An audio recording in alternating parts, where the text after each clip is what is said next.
privately. If you scared, nigga, get a goddamn dog. Yeah. Oh, you got my number. My number's not private. You got mine. Peace and Black Power family. What's your name and where you calling from? Peace, outside better. This Osiris 7 from Detroit, bro. All right, what's happening, bro? Listen, man, I've been watching your show probably about 6 or 7 years, man, and you have powerful debates, brothers that's real, that's serious, and you repping for the black community, the conscious community. This clown right here, what he's doing to them young girls, man, it's a shit show. That's trash, man. You shouldn't even have this dummy. Man, listen, you shouldn't even have this punk on the show. Yeah, well, people want to hear from him. That's making us look bad. Nah, but people want to hear from him. Man.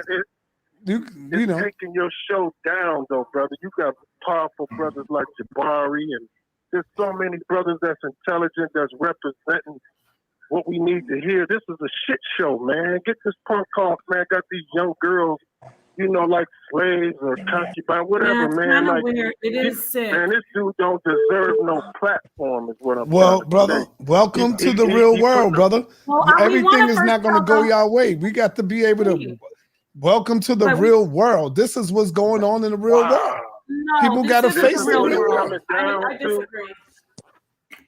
Brothers abusing power with little girls on the YouTube, it is kind of talking about he God. I mean, Senator, everybody has their